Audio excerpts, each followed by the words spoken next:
What's up, guys? Welcome in. Welcome in. Get a new season. I know that there's only one person here right now. So hello. I'm not sure exactly who it is, but you're here. Either way, this is going live. I got Tommy on deck. It's time. We're champions. We're feeling good. Trevor's in Mexico. Happy birthday, Trevor. You'll have the 10th pick, so it doesn't really matter for you. But either way, we're here. New season. Draft starts 2 weeks from today. I'll be at Bryan Street Tavern. 3 weeks, I guess, on the 29th. I'll be at Bryan Street Tavern around this time. If you want to come a little bit early, we'll be coming back from actually Trevor's birthday party. Everything is from his bachelor party, rather. Everything is surrounded by Trevor's presence as champion. His placard actually just came in the other day, so there's good stuff. It'll be on the trophy on draft day for you, Trev. Anyways, in the description notes of the live feed here, we got the odds. Jake, odds on favorite, 26%, owning 10 of the total 39 balls, something like that. But yeah, odds are all down there for you. He finished in last place. He's the odds on favorite. Lacey came in 9th, and she will probably be forfeiting her first round pick if I were to guess. She'll have a 24% chance for rounding up. 7th place, Jeff. He'll have a 13% chance. I skipped 5th, but 5th, Alex, who won the consolation championship, he'll have an 18% chance. Jeff, then, with a 13% chance, who finished in 7th. And then Tyler, 10% chance. He finished in 6th. And then Jarrod will be in the 8th position, and he will have the worst odds at the first overall pick with an 8% chance at it. Let's get to cracking. Like I said, I've got everything in the everything's set up and ready to go. I'm just going to load the balls into the hopper now. Looks like Newman, you are on. Welcome back. Last year's first overall pick. Just watched back last year's video in which you took the first overall pick. It should be pretty interesting this year. I've only got a few guys that are on expiring contracts. Everybody's in the hopper here. Everybody's clear on the board. But yeah, should have a few guys going back in this year.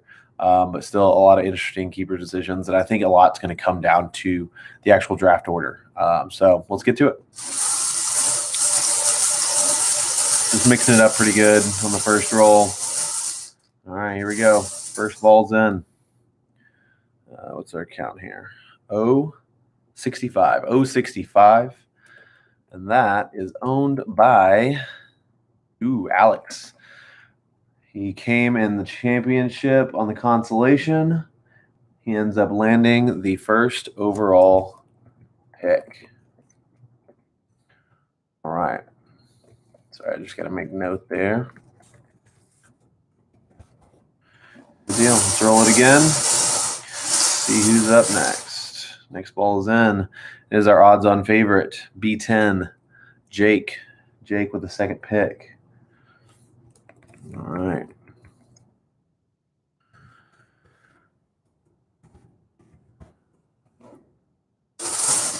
Roll number 3. Get a ball in here. We got 063. That's also Alex. Doesn't change anything. Keep it moving here. I-24. I-24 is next. That is Lacey. We got the second best odds. All right, we only got 3 left with Jarrod, Jeff, and Tyler. Obviously, the percentages have changed a little bit with 4 balls coming out already. But still, it looks like Jeff will be the favorite for the next pick, then Tyler, then Jarrod. Yeah, see what happens. All right, we got one. 062, that's also Alex again. Keep it moving. Keep it rolling. There we go, one's in. I-17. I-17, I think, is also owned by Lacey. So that's already out of there as well. Get the next one in. 061, that's again Alex. Doesn't really change much there.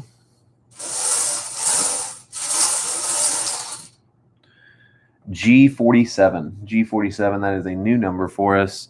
That is Jeff. So it is literally going chalk right now. I'm going to go through and kind of preview all the teams as once I get the full draft order set. Basically, if Jarrod or Tyler's ball hits next, then they will be the next pick. That was B9. Again, Jake, he's already locked up the second pick. G50, is that a new one? G50, that is Jeff, so it's all the same there. G46, again, Jeff. This is where it could get kind of boring for a second, but something will happen for us. I-23, again, Lacey, and she's already locked up the third overall pick. N33, so that locks in our full draft order. N33 is Jarrod. There's the ball. That's Jarrod into the fifth pick. So draft order again for anybody just joining. Alex got the first pick after winning the Consolation Championship last year. He had an 18% chance going into the lottery. He locks up the first pick. Second will be Jake, who finished in last place last year. The two-time champ had a 26% chance. He got the second pick. Lacey in third, and then Jeff in fourth, Jarrod in fifth, and Tyler will be the sixth pick. After that are the non-playoff teams, which include yours truly. I will be picking seventh. Seth will be picking eighth. Chase ninth. Trevor 10th. If you want to bounce out after that, great. If not, I'm going to kind of preview the teams. Like I said, Alex with the first overall pick.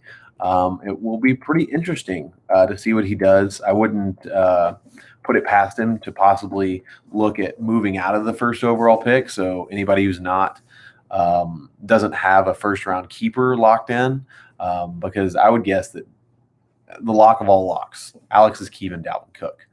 He'll probably be the best player even if he puts him back. So he could keep him reasonably if he wanted to. You could go ultra value. You could throw Dalvin back and then just redraft him if you wanted to. Alex is a little strategy there. But he has Dalvin Cook in the first, Mixon in the second, who's entering the last year of his contract. You know, I would say he's right at the periphery of the top 10 running backs. So you could easily run that back. But if you wanted to go ultra value, I see two guys that jump out to me. Might not be the best fits for the team, but they'll be great value. You can grab two 12th round wide receivers with Chase Claypool and Curtis Samuel. Curtis Samuel now no longer in Carolina and Washington, and then Claypool back with Pittsburgh. Seems like it's a little bit crowded there. James Washington apparently is getting a little disgruntled by his role, but Claypool, injury, he could slide in for an injury with that receiving core. He performed great last year. Two value picks there. You grab those two, still have Dalvin with your first overall pick and restart his contract. Or, like I said, you could keep Dalvin and Mixon, trade out of that pick if you wanted to, and bounce back to the back. I think either way, it's a pretty good strategy. Next up, Jake. Jake traded for Saquon. We traded, and I would guess that he more or less wanted to lock in Saquon as a keeper. But he's also entering the last year of his contract. He's coming off the knee injury. Don't really know where he's at. I mean, if he's right, he's literally a league winner. So I'm sure that Jake will look at that. But with the second pick, maybe he looks to trade either Saquon or trade the pick. So I would say locked in either way. Stephon Diggs. Diggs in the 6th round, great value. You could also scoop up Kittle for his last year of his deal. Jake's had him pretty much his entire fantasy relevant career. So I could see him going that way with a 6th and a 14th rounder.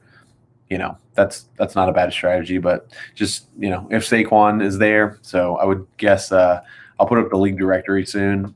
People will probably be fielding a lot of phone calls for trading keepers, trading picks, things like that. Next up, Lacey. locked, loaded, no chance that she does not keep the number one overall player with Christian McCaffrey. I would say the only reason she wouldn't was that maybe she had conversations with Alex and Jake, and if they're keeping Dalvin Cook and Saquon Barkley, obviously she would have to trust that they're doing that, and then she could throw McCaffrey back, restart his clock. Absolutely. But there's always the danger that somebody else, Godfather offers one of them, or Alex says, hey, I'll give up Dalvin Cook and then grab McCaffrey. So I don't think that Lacey takes the risk here. I think she locks in McCaffrey on the last year of his contract. He's the best. He's the best. You bring him back. She's got a lot of other interesting options. She go Julio in the second with the new scenery in Tennessee. Not my favorite choice, but you can go that route. Allen Robinson in the third round, amazing receiver. Number one, he's very, very good, very talented. But, Lacey, after all, is a employee of one Jones, Jerry. So she's got Amari Cooper in the fourth, Dak in the 11th. Could take either one of those guys. Jalen Hurts is there, but I don't see her keeping Hurts in the 12th over Dak in the 11th. So interesting choices. Like I said, McCaffrey is locked and loaded. There's no way she doesn't keep McCaffrey. So she could be another slide to the back of the draft candidate. We can see a lot of trading of draft picks or trading of keepers this year, I think. I think that's a very high likelihood. Next up, we had Jeff with a fourth pick. Jeff, thanks for joining the stream. I don't know if you're the only one still here. I think you are.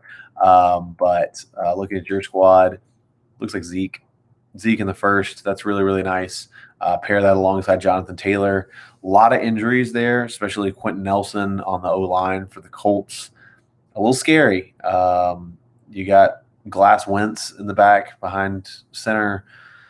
He won't be there to start the year, but Taylor is a rock-solid top 5 running back. Very good, amazing rookie year. I think it's pretty cut and dry. But, you could go with the GOAT if you wanted to. In the 7th round, you got Tyler Lockett on that super valuable 12th round deal. He's top 20 wide receiver. You go that route. Kareem Hunt was there. Adam Thielen's there.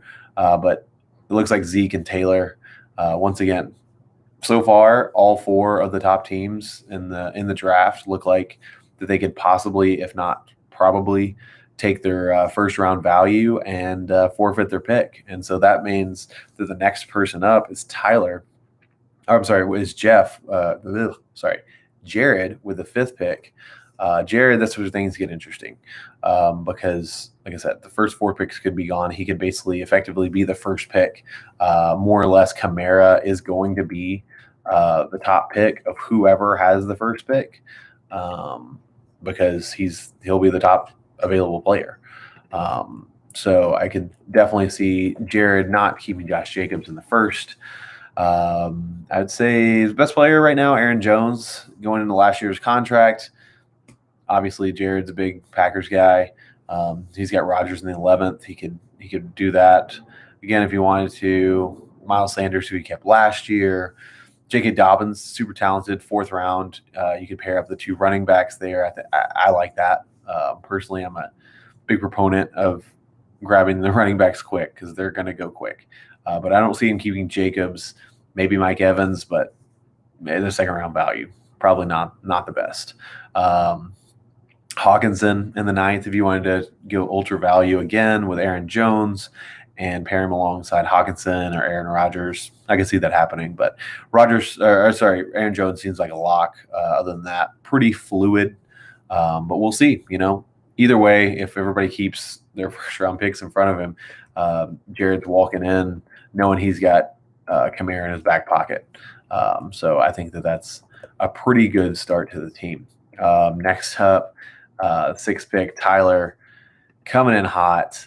He finished out in the Consolation Championship. He ended up losing, so it dropped him to the 2nd to worst odds.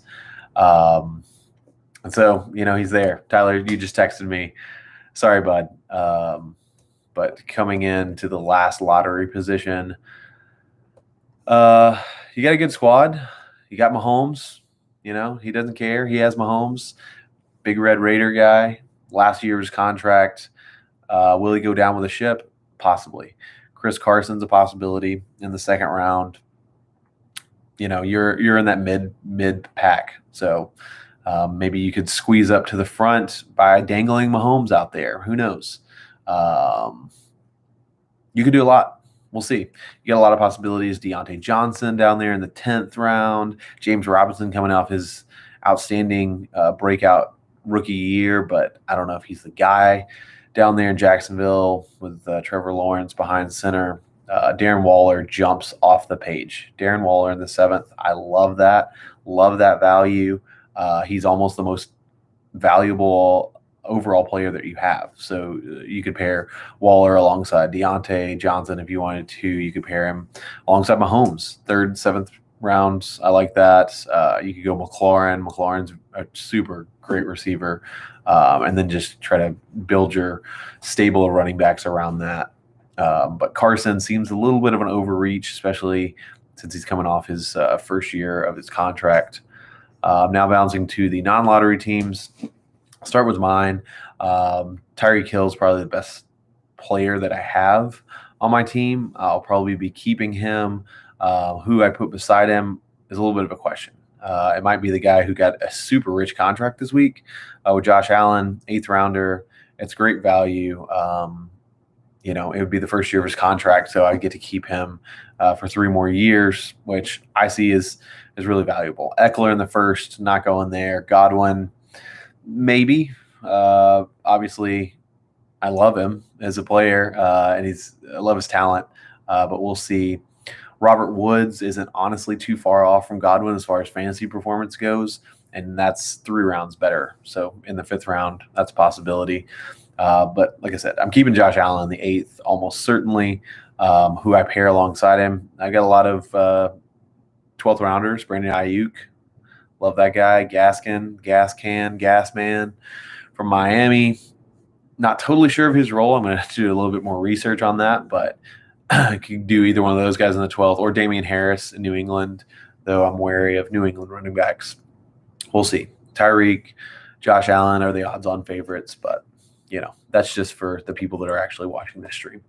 Next up, you got Seth, Derrick Henry in the 4th. Lock it in. That's happening. That's definitely happening. Seth, another big Cowboys fan, so you can see CD in the 8th. But you got Devontae Adams, who is quite possibly he or Tyreek are the top wide receiver, and getting Devontae in the 2nd round. Great value there. I could definitely see Seth maybe making a pick swap and alongside a keeper trade. Maybe you say, hey, Lacey, you want to move back to into the 1st round? I'll give you CD and make a little swap there. Who knows? We'll see. But Derrick Henry, definitely, he's with Seth. Russell Wilson's out there, top 10 quarterback. You could do that in the 4th. But really, I think it's CD, Devontae, one of those 2 guys alongside Derrick Henry. Chase is next up. Chase's birthday just yesterday. Text him, wish him a happy birthday as well. He is not in Mexico, but he's living pretty large with the stable he's got built. I usually do a keeper projections page, and he far and away has the largest amount of possibilities. I've got him down for 9 different possibilities. One's Clyde Edwards-Helaire, and the first, read those practice reports from training camp. I'm not super high on him this year. I don't see you giving up a 1st rounder. My lead pipe lock on the 5th round would be Antonio Gibson. That's happening. 5th round value is immense. It's insane how good of a value that is. I definitely see him going that route. Pair alongside him, A.J. Brown in the 3rd. I like that. Calvin Ridley in the 4th. I like that. DeAndre Swift in the 7th. That's nice. You could run it back with Lamar Jackson.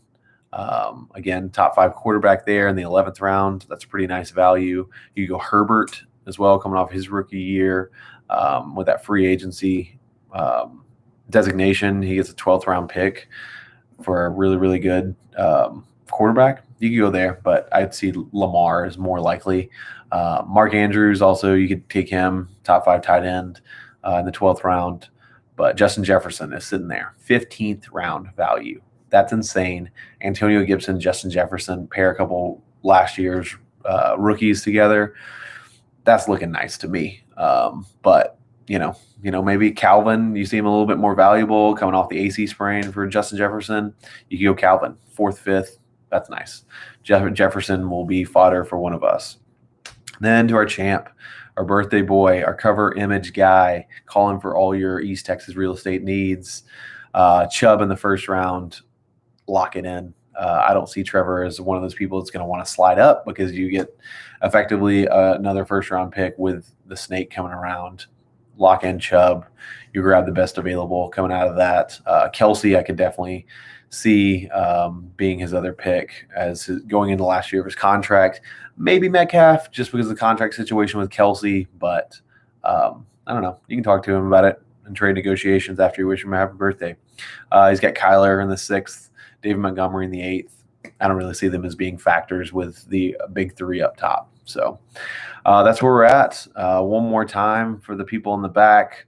Let's go through the draft order coming out of the lottery. Alex, first pick. Second pick will be Jake. Third pick will be Lacey. Fourth pick will be Jeff. Fifth pick, Jarrod and Tyler in 6th. And then we're on to the non-lottery teams. Me, Chris, Alford will be in 7th. Seth in 8th. Chase 9th. Trevor in 10th. Start thinking about your keeper decisions. Get those to me. Feel free to text me to just talk if you want to about the decision and which way you want to go. Refresh yourself on the keeper rules. Like I said, draft will be in 3 weeks on the 29th. August 29th, Bryan Street Tavern, 3 o'clock. We will see you all there then. Look forward to it.